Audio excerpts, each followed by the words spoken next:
Boa tarde, amadinhos. Olha nós aqui novamente. E aí, como que vocês estão? Estão estudando? Eu estou em casa, né? Desenvolvendo várias atividades da faculdade, preparando material para vocês.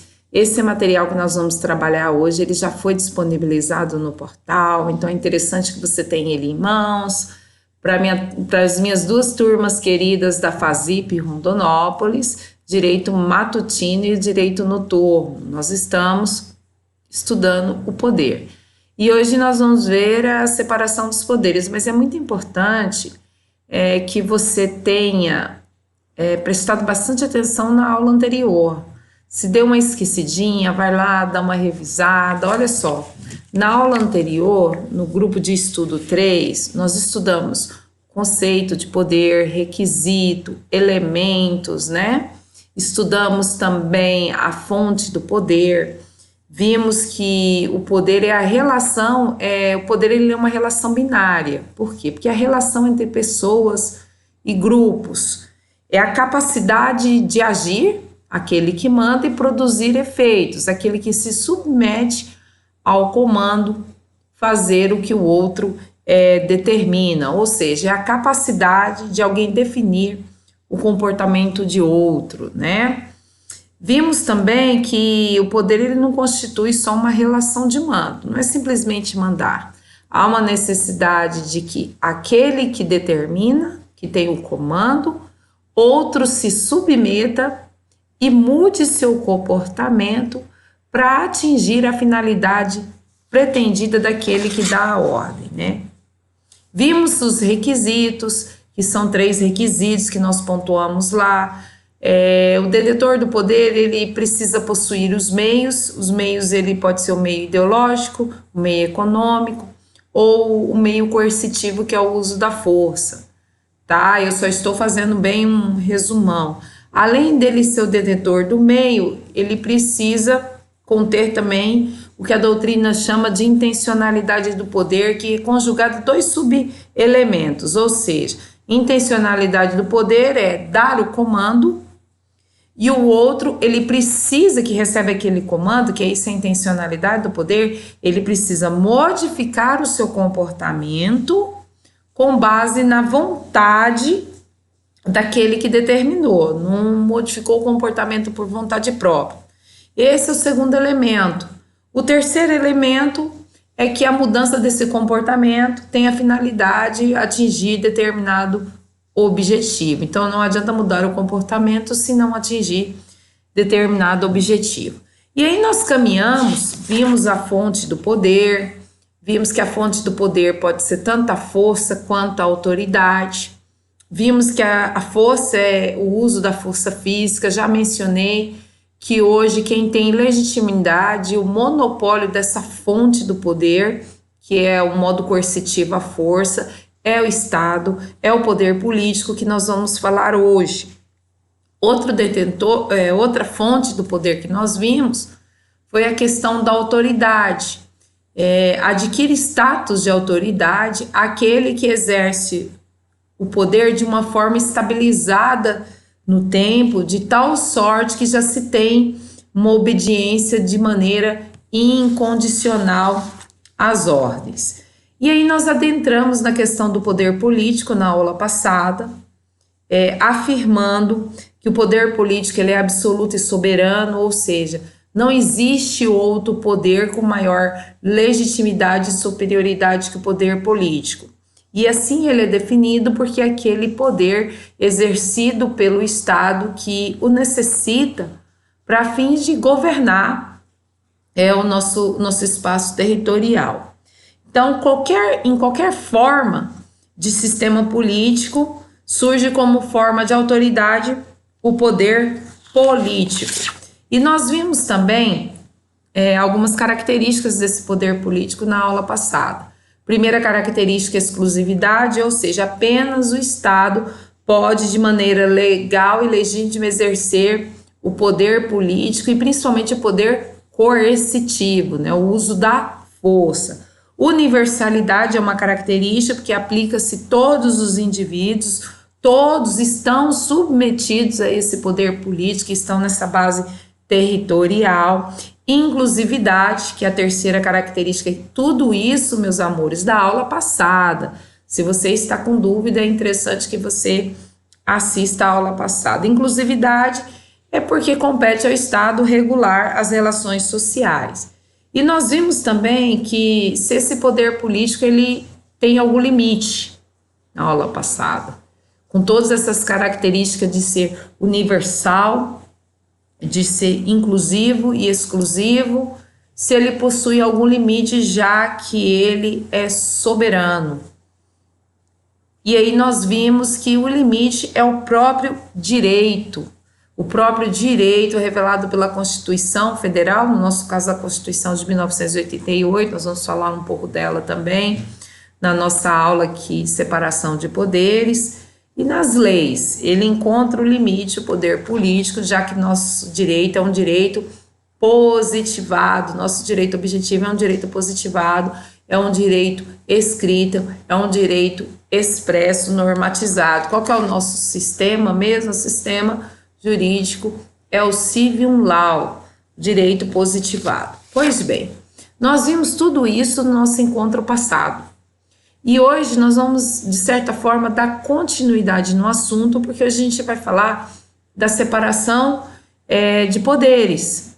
Ou seja, esse poder político exercido pelo Estado, que é representado por alguém, e necessita desse poder, cuja fonte é a autoridade legitimada a governar, a fazer uso desse poder, é o único legitimado a exercer a fonte, força, ou seja, o poder político coercitivo. E hoje a gente vai tratar um pouquinho sobre esse poder político que nós vimos. E aqui eu trago para vocês assim, olha, o poder político ele é exteriorizado pelos elementos concretos da força. É lógico que eu dei o exemplo da força física, mas também nós temos a força econômica, a força política, a militar e a psicossocial. Então, o Estado, ele faz uso do poder político, ele exterioriza quando ele exerce esse poder político, seja na esfera de regular a vida em sociedade com as suas regras, com as suas normas, com as suas leis, seja no momento de julgar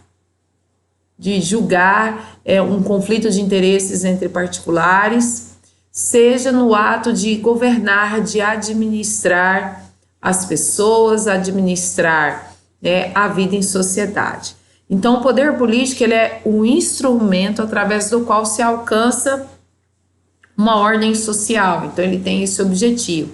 Representando uma ideia conceitual de direito, busca finalisticamente o bem comum, o bem de todos, da coletividade. Lembra que na aula passada eu até comentei algo sobre Aristóteles, que ele dizia que a cidade, a polis, ela estava voltada para o bem da coletividade, para fazer o bem da maioria. E aí, diante desse poder político, que nós vimos que ele é uno e soberano, e ele está acima de qualquer outro poder, e o Estado está legitimado a utilizar, começam a surgir alguns questionamentos. Um dos questionamentos que a gente pode colocar na hora de debater desse assunto, porque a gente começa a ter noção que esse poder político é um poder muito grande de conduzir todo o Estado, de conduzir toda a sociedade, todo o seu povo que está nessa base territorial.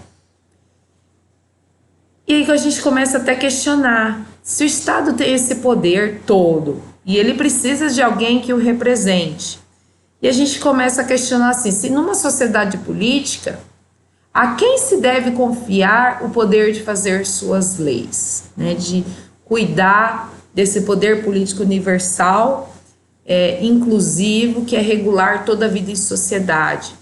Ou então, quem deve aplicar essas leis? Ou seja, eu devo confiar à mesma pessoa para que crie as regras e aplique as regras também?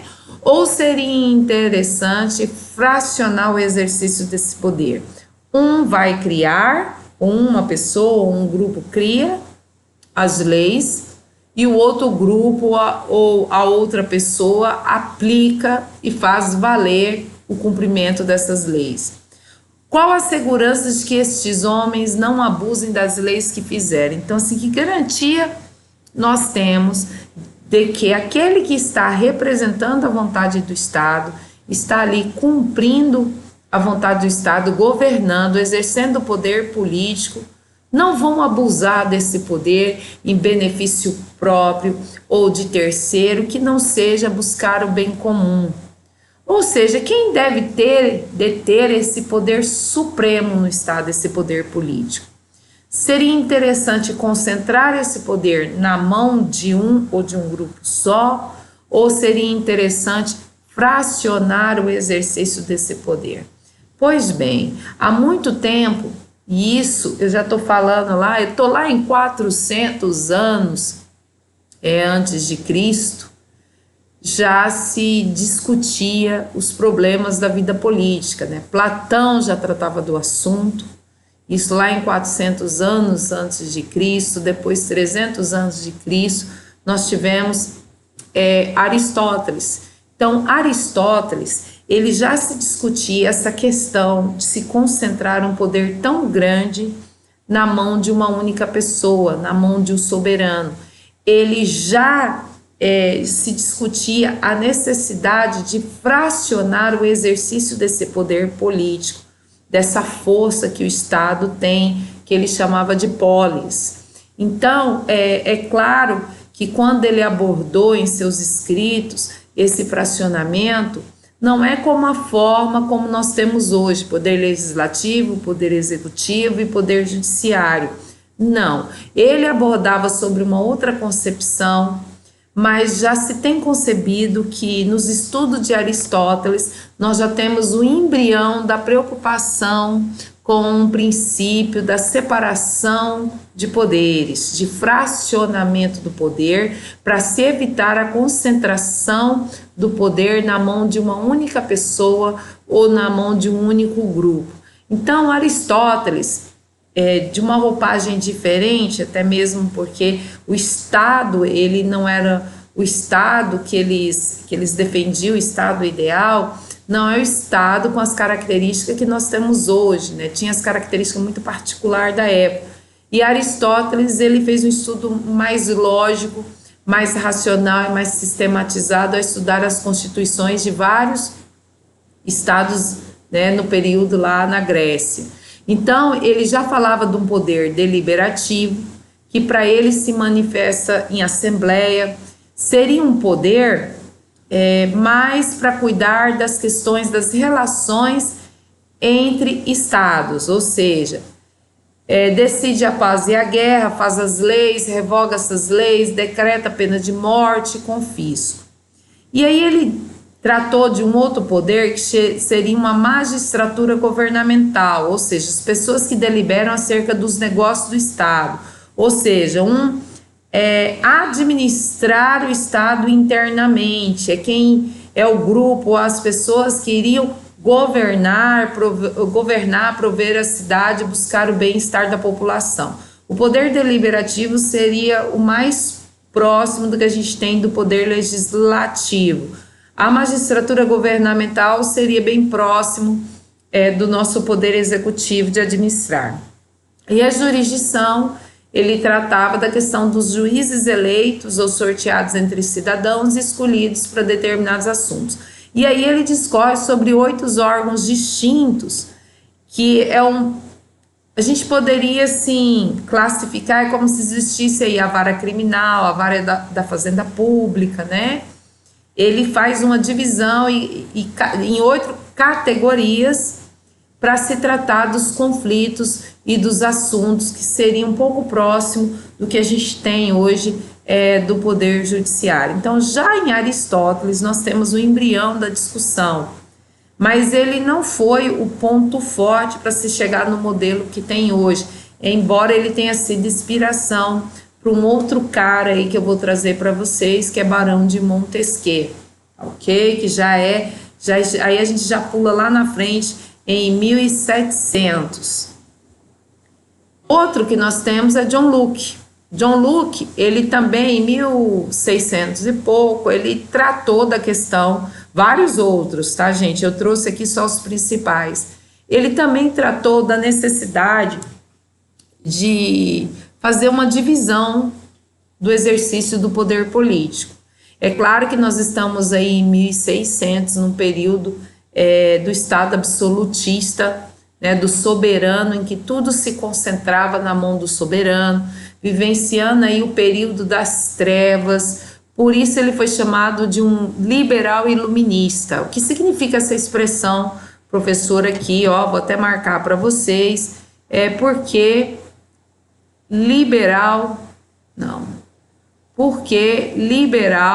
olha aqui, vou marcar aqui de roxinho, porque liberal iluminista.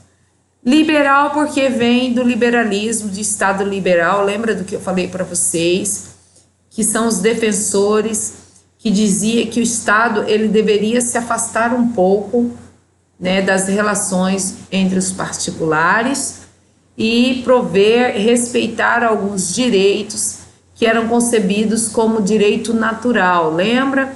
E John Locke, ele se apegava muito à questão religiosa e defendia que existiam direitos que estavam acima do Estado, direitos inalienáveis dos quais não se poderia abrir mão e o Estado deveria respeitar. E para ele era o direito da propriedade privada, direito à vida, segurança pessoal, direito de resistência e liberdade, principalmente a liberdade de consciência e de religião. E por que abordar ele aqui? Porque ele era um dos que trazia da necessidade de se fracionar esse poder e trazer limites para o exercício do poder do Estado, desse poder político. Ele se concentrou mais no estudo da questão do poder legislativo e do poder executivo. E ele trazia um olhar maior para o poder legislativo, que para ele o poder legislativo era supremo porque ele era representativo, conduzido pela maioria. Quem que seria essa maioria? O povo. Então, o poder legislativo, ele se manifestava com as leis representando a vontade do povo. E ele tinha que espelhar os anseios desse povo. Se eventualmente aqueles representantes que estivessem ali fazendo as leis, os regramentos, não atendesse o anseio da população, o povo ele teria a força de destituir, de modificar os seus representantes. Em contrapartida, para ele, o poder executivo ele tinha uma atuação limitada, com tarefas vinculadas à justiça e à administração. Então, o poder executivo, ele defendia que seria exercido pelo soberano, enquanto que o poder legislativo seria exercido pelo povo e os seus representantes. Então, e aí partindo, a gente chega em Barão de Montesquieu, em 1748. A gente pula aí de meados de 1600 e pouquinho e vamos cair em Barão de Montesquieu com a sua obra do Espírito das Leis, que é uma obra super famosa, e é a obra dele que serviu de inspiração também, numa base bem iluminista, para todas as constituições aí dos estados desse mundo globalizado, principalmente ali, eu vou citar depois, dos Estados Unidos. Montesquieu, ele buscou inspiração em Aristóteles também, e buscou inspiração em John Locke, e trouxe um formato que dentro do estudo é o que mais se aproxima que nós temos hoje. Ele tratava especificamente da separação do poder político entre poder legislativo, poder executivo e poder judiciário. O poder legislativo para ele seria pegar uma parcela do poder político, né, que é aquela parcela de criar as leis e as regras da sociedade, tanto para criar, modificar e revogar, e caberia ao poder executivo, ele fala que é o direito das gentes, ou seja, esse poder executivo trataria de uma ordem mais internacional, por assim dizer, uma ordem externa, que seria para tratar das relações entre os povos, entre os estados. E depois ele tratou de um poder de julgar, que executava as leis internas do Estado, era quem punia crime e resolvia as diferenças entre os particulares, nesse caso, um direito mais interno. Ele também abordou que o legislativo ele deveria ser bicameral. Se você observar o nosso Congresso Nacional, ele é bicameral também. O que ele defendia ser bicameral? Um grupo, ele apresenta a proposta e um outro grupo faz a revisão. Ou seja, o que ele buscou determinar com a sua teoria de separação de poderes era um equilíbrio e harmonia entre os poderes. O que isso significava? Ele dizia o seguinte: ora, o poder ele não pode, é muito perigoso você concentrar o poder na mão de uma única pessoa, e era assim muitas vezes que acontecia, que era com o soberano, ou seja, deixar na mão de uma única pessoa, era ela decidir o que é crime e o que não é crime, depois ela fiscaliza, essa mesma pessoa é quem determina a prisão, essa mesma pessoa é quem conduz o processo, e essa mesma pessoa é quem julga e executa, né, que é só um exemplo. Tem um filme, eu sempre gosto de conversar com vocês sobre filmes, que é da Netflix. Gente, eu sou péssima com, como é que fala? Com nomes e pronúncia em inglês. Mas o nome da série chamava The Tudors, que conta a história do rei Henrique VIII da Inglaterra. E aí a gente está no período aí de 1500, em que ele detinha tudo. Então tem uma parte do filme em que ele quer executar lá uma moça, só que os seus súditos informam para ele que ele editou uma lei que pessoas com problemas mentais não poderiam ser enforcadas. E ele fala assim: ah, tá, é verdade mesmo. Aí ele fala: realmente, eu não posso. O que ele faz? Se é ele quem cria as leis. Ele pede lá o papiro e fala assim: olha, eu vou modificar a lei. Ele modifica a lei e fala: agora amanhã você pode executar ela. Então, Montesquieu, ele falava do perigo de se concentrar o poder político e com essa força que ele tem, concentrar tudo na mão de uma pessoa só. E ele já dizia assim: todo aquele que detém um poder e que é concedido a ele um poder sem limites, qualquer ser humano que recebe um poder sem limites, qualquer um vai ter uma tendência a abusar desse poder. Então é por isso que ele diz um equilíbrio. Ao mesmo tempo que se fraciona o exercício desse poder, esse poder continua sendo único, soberano e indivisível, mas o exercício dele será repartido e exercido por três grandes grupos: o poder legislativo, o poder executivo e o poder judiciário. Eles vão ser independentes, mas é interessante que eles consigam trabalhar de forma harmoniosa, ou seja, cada um vai ter a sua função, porém deve existir um equilíbrio, ou seja, um deverá ter mecanismos para interferir no outro poder quando esse poder começar a ter a tendência a querer abusar ou vir a abusar do exercício.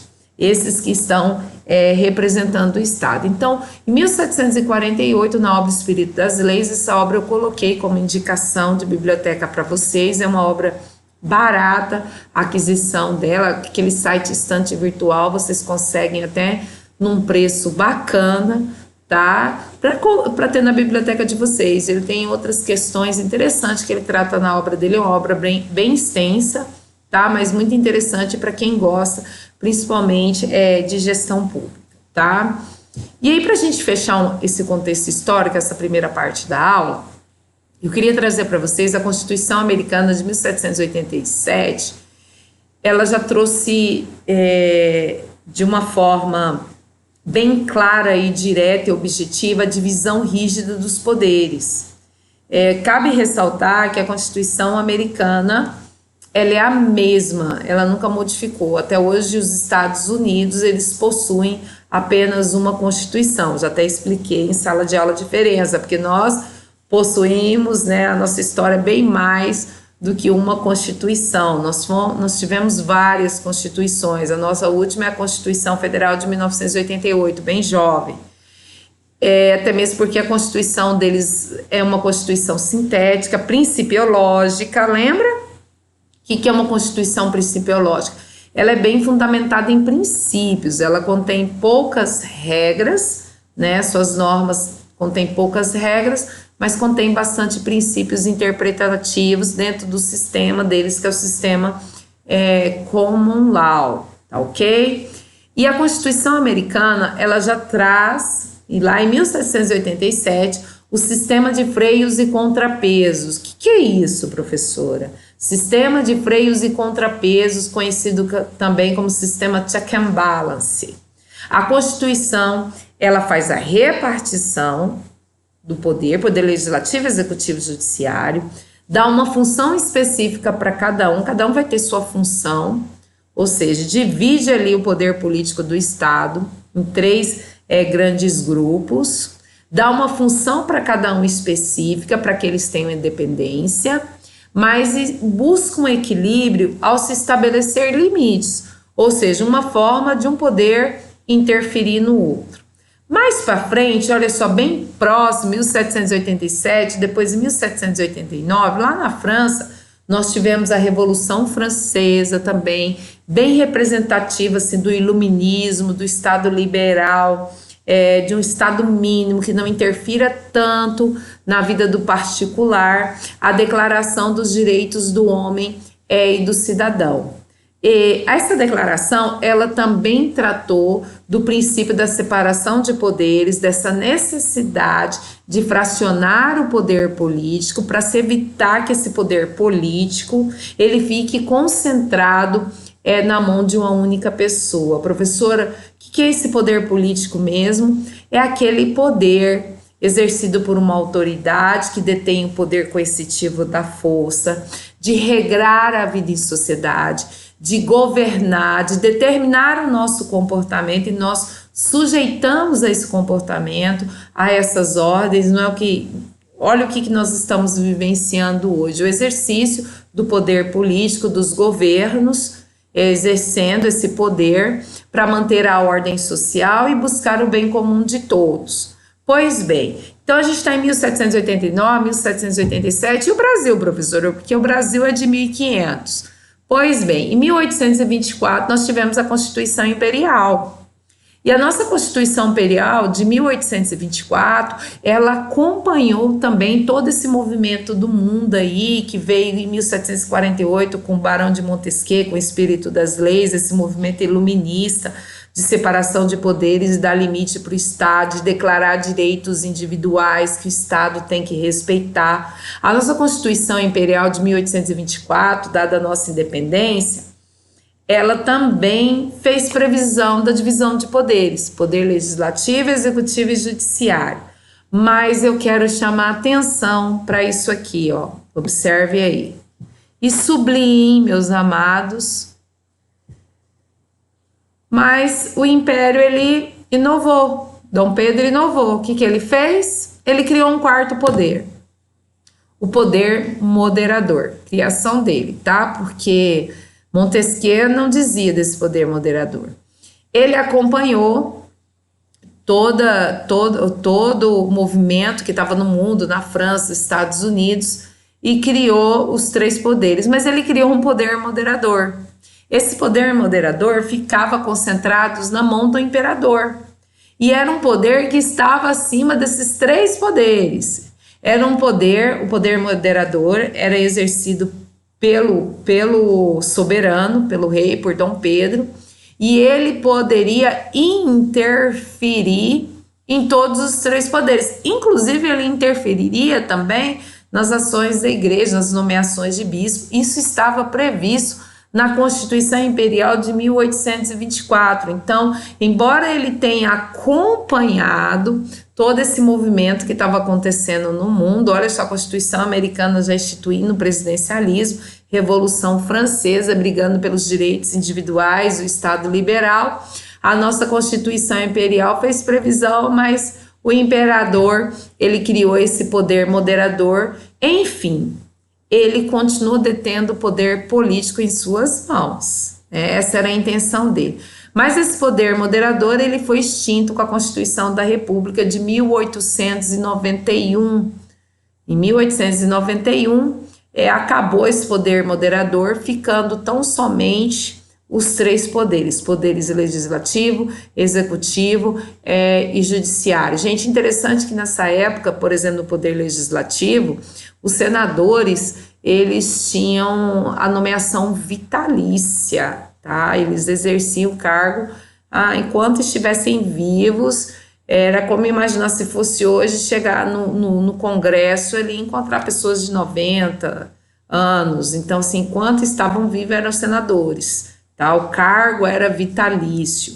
Então, tem bastante aspecto interessante que nós vamos estudar sobre as constituições. Então, nossa primeira constituição foi em 1824, depois surgiu outra em 1891, foi a nossa constituição mais longa, tá? Depois ocorreram várias outras mudanças.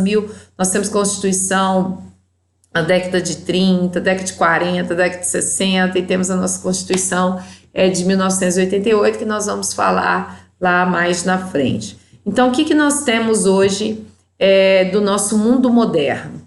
Nosso mundo moderno, hoje, nós temos a divisão horizontal do poder. Poder legislativo, poder executivo, judiciário, e a aula de agora em diante, eu vou parar por aqui, aí nós vamos para o bloco 2, eu vou explicar como que está constituída a separação de poderes no mundo moderno, tendo como referência a nossa Constituição de 1988, tá ok? Estamos estudando o poder, e nós estamos estudando o poder, mas o poder político e a divisão desse poder político em poder legislativo, poder executivo e poder judiciário. Um beijo e até a próxima aula, nosso encontro 2, tá ok?